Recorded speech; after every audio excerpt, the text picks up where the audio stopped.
السلام عليكم ورحمة الله. الحمد لله رب العالمين والصلاة والسلام على سيد الأنبياء والمرسلين وعلى آله وأصحابه أجمعين. প্রিয় দেশবাসী, দেশ এবং প্রবাস থেকে যারা আমার লাইভে সংযুক্ত আছেন, সকল ভাই বোনদেরকে আমি স্বাগত জানাচ্ছি আমাদের লাইভ প্রোগ্রামে। আমরা গতকাল 12ই ফেব্রুয়ারি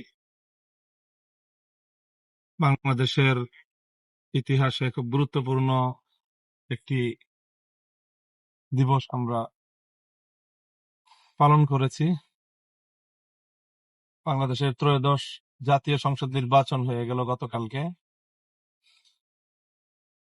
তো এই নির্বাচনে আমরা 11 দলীয় নির্বাচনী ঐক্যজোটের পক্ষ থেকে আমরা জোটগতভাবে নির্বাচনে অংশগ্রহণ করেছি।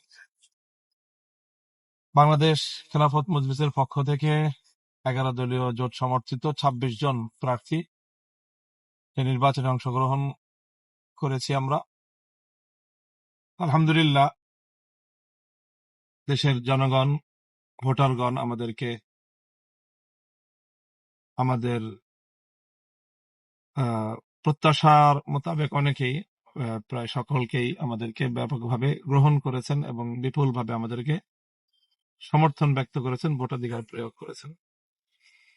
তার মধ্যে অন্যতম একটি আসন ছিল আমার ঢাকা 13-186 নম্বর আসন, যেটি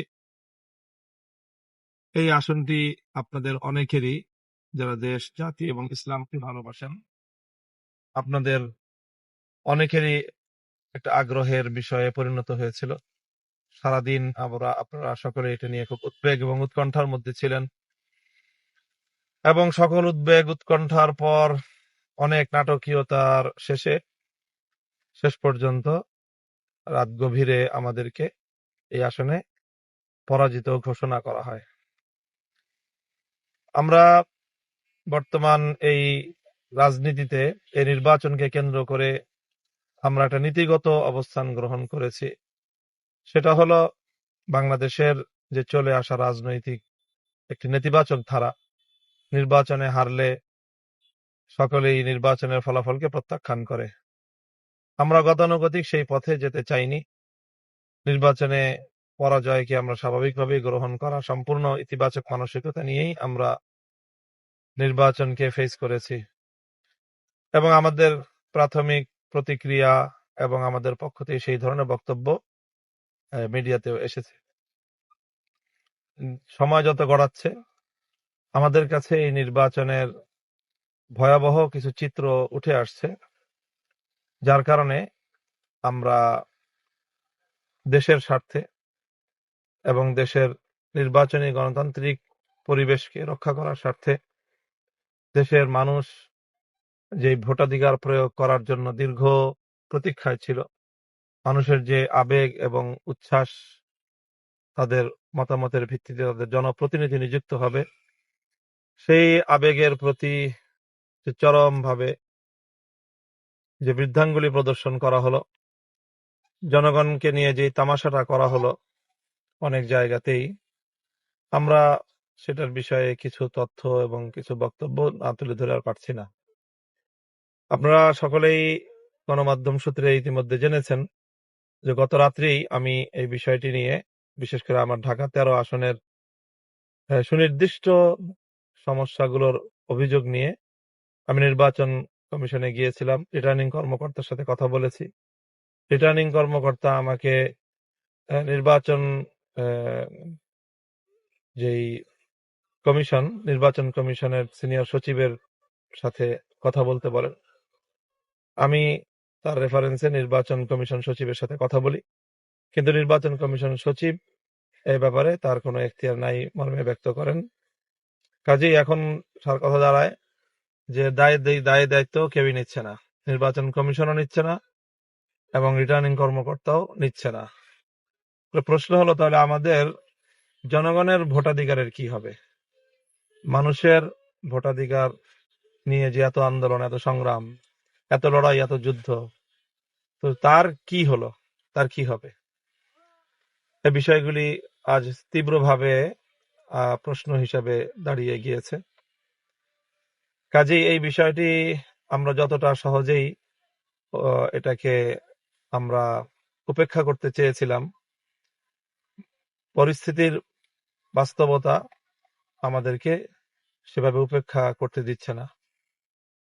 হাজারো মানুষের চোখের অশ্রু, অসংখ্য অগণিত মানুষের কলিজা ছেঁড়া তাদের কান্না, আর্তনাদ আমাদেরকে এই বিষয়ে আরো কিছু পদক্ষেপ নিতে বাধ্য করছে।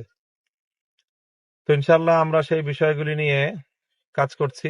আমাদের যারা এই বিষয়ে দক্ষ রয়েছেন, এক্সপার্ট রয়েছেন, সেই বিষয়গুলি তারা খতিয়ে দেখছেন যে এখানে আমাদের কি কি করণীয় আছে।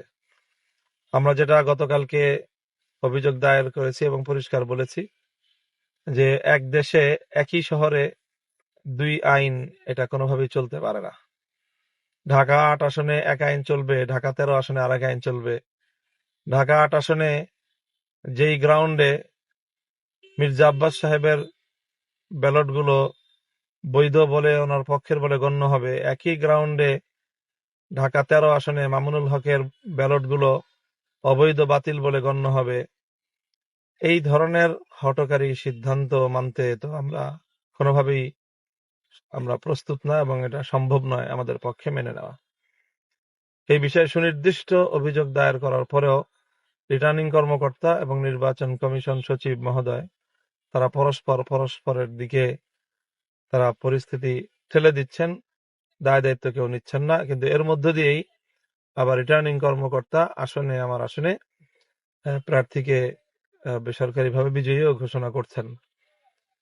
তো এটা তো জনগণের ভোটাধিকার নিয়ে সির্ফ তামাশা করা ছাড়া আর কিছুই না। আমরা দ্ব্যর্থহীন ভাষায় বলছি যে আমরা যাবতীয় প্রক্রিয়া অবলম্বন করছি। এই সময়টা আমরা খুব তাড়াতাড়ি সমস্ত ডকুমেন্টস এবং মাঠ পর্যায় থেকে সকল তথ্যগুলো সংগ্রহ করছি। এই সংগ্রহ করতে আমাদেরকে একটু সময় নিতে হচ্ছে। কালকে সকলেই ক্লান্ত, শ্রান্ত, বিধ্বস্ত অবস্থায় যার যার জায়গায় রয়েছে। ইতিমধ্যে আমরা তাদের সকলের সাথে কথাবার্তা বলে আমরা আমাদের যে দাবিগুলো, সেই দাবিগুলোকে প্রমাণ সাপেক্ষে, প্রমাণ সহ উপস্থাপনের প্রস্তুতি নিচ্ছি, এবং তারপরে আমরা আইনগত সহ আমাদের সকল পর্যায়ের করণীয়গুলো আমরা করব ইনশাল্লাহ। এবং সেটা নিয়ে বিভিন্ন পরিসরে আমাদের এখানে নির্বাচন কমিটি ছিল, নির্বাচন পরিচালনা কমিটি, সেখানে আলোচনা হয়েছে, এবং সেই আলোচনার প্রেক্ষিতে আমাদের প্রস্তুতি পর্ব চলছে। আমরা আইনজীবীদের সাথে মত বিনিময় করেছি। এখন আমরা আমাদের সাংগঠনিক ফোরামে এই বিষয়গুলো নিয়ে আলোচনা করব, এবং জোটের যৌথ বৈঠকেও আজকেই এই বিষয়গুলি আলোচনা হয়ে আমি আশা করছি যে রাতের মধ্যে আমরা কোনো একটি চূড়ান্ত সিদ্ধান্তে উপনীত হতে পারবো ইনশাল্লাহ। আমাদের যারা ভালোবেসেছেন, ভোটাধিকার প্রয়োগ করেছেন, যারা বাংলাদেশে স্বচ্ছ নিরপেক্ষ নির্বাচন দেখতে চেয়েছেন এবং আমাদেরকে ভোট দিয়ে জয়যুক্ত করার জন্য নিজেদের ভোটাধিকার প্রয়োগ করেছেন, বিশেষ করে ঢাকা ১৩ আসনের সর্বস্তরের জনগণ, সর্বস্তরের মানুষকে আমার পক্ষ থেকে স্পষ্ট বার্তা দিতে চাই যে আমরা এই বিষয়টিকে কোনোভাবেই বিনা চ্যালেঞ্জে ছেড়ে দিতে পারি না। এটি আমাদের দেশ, জাতি এবং রাজনীতির যে গণতান্ত্রিক অগ্রযাত্রা, সেটাকে অব্যাহত রাখার স্বার্থেই, নিষ্কলুষ রাখার স্বার্থেই এই বিষয়গুলিকে ইগনোর করা কোনোভাবেই সম্ভব না। কাজে আমরা সর্বোচ্চ পদক্ষেপটাই এক্ষেত্রে আমাদেরকে নিতে হবে। সেজন্য যদি নির্বাচন কমিশন ও সরকার সেই বিষয়ে যথাযথ পদক্ষেপ নিতে ব্যর্থ হয়, তাহলে উদ্ভূত পরিস্থিতির জন্য তারা দায়ী থাকবে। সেই জন্য আমি আমার সকল শুভানুধ্যায়ী কর্মী, সমর্থক সকলের প্রতি আহ্বান জানাবো যে আপনারা নিজেদেরকে প্রস্তুত রাখুন। যে কোনো পরিস্থিতি আসবে, প্রয়োজনে যদি আমাদেরকে কোনো কঠোর পদক্ষেপের দিকে যেতে হয়, ইনশাল্লাহ আমরা সেই কঠোর পদক্ষেপ নিতেও কুণ্ঠিত হব না। এটা আমাদের প্রত্যয়, এটাই আমাদের মনোভাব, এই মুহূর্তে আমি এতটুকু বলছি যে আমরা এটা নিয়ে চিন্তা করছি এবং ইতিমধ্যে কয়েকটা স্তরে কয়েক ফোরামে আমরা আলোচনা করে নীতিগত সিদ্ধান্ত নিয়েছি।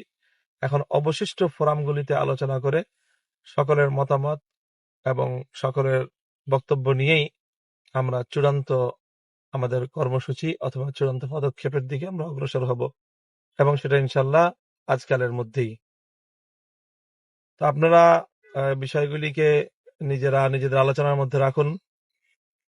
যেই পয়েন্টগুলো আমি গতকালকেও বলেছি নির্বাচন কমিশনে গিয়ে মিডিয়ার সামনে, যে একটিতে হলো যে একই ধরনের ব্যালট আমাদের আসনে যেগুলো বাতিল বলে গণ্য হয়েছে ঢাকা ৮ আসনে, একই সেম ধরনের বিষয় সেখানে গ্রহণযোগ্য হয়েছে।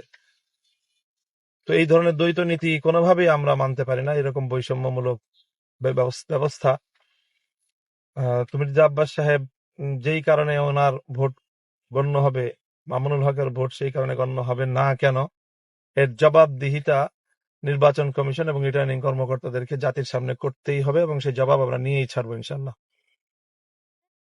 সেজন্য আমাদেরকে যদি ওনারা কঠোর হতে বাধ্য করেন, তাহলে আমাদের পক্ষে তো কঠোর হওয়া ছাড়া কোনো উপায় নেই। আমরা চাই না দেশের মধ্যে কোনো ধরনের এই মুহূর্তে কোনো অস্থিতিশীলতা অথবা কোনো ধরনের উত্তেজনা সৃষ্টি হোক।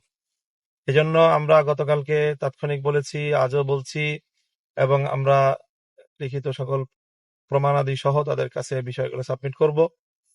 এরপরেও যদি তারা এ বিষয়ে কার্যকর পদক্ষেপ গ্রহণ করতে গড়িমসি করে, তখন আমাদের যা করার আমরা ইনশাল্লাহ সেটাই করব। আমাদের সকল সমর্থক, ভালোবাসার মানুষ, দেশপ্রেমিক জনতা, ইসলামী জনতা, আপনাদের সকলকে সেটার জন্য পরিপূর্ণভাবে প্রিপেয়ার্ড থাকার আমি আহ্বান জানাচ্ছি।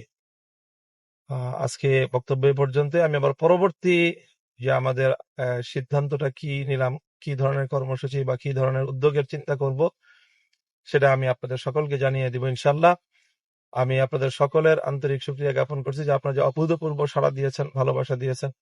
সেই সাথে গতকালকে সন্ত্রাসী হামলায় বেশ কয়েকজন আমাদের নেতাকর্মী আহত হয়েছেন, ইনজুর্ড হয়েছেন। তাদের প্রতি সমবেদনা জ্ঞাপন করছি। তাদের সবাইকে আমি দেখতে গিয়েছিলাম। আল্লাহ যেন তাদের সকলকে সুস্থতা দান করেন এবং বাংলাদেশটা যেন পেশি শক্তি, আধিপত্যবাদী শক্তি, সন্ত্রাসী গোষ্ঠী এবং সকল ধরনের দুর্নীতি, লুটপাটের হাত থেকে আল্লাহ যেন আমাদের দেশটাকে রক্ষা করেন। ওয়া আখিরু দাওয়ানা আলহামদুলিল্লাহি রাব্বিল আলামিন। আসসালামু আলাইকুম ওয়া রাহমাতুল্লাহ।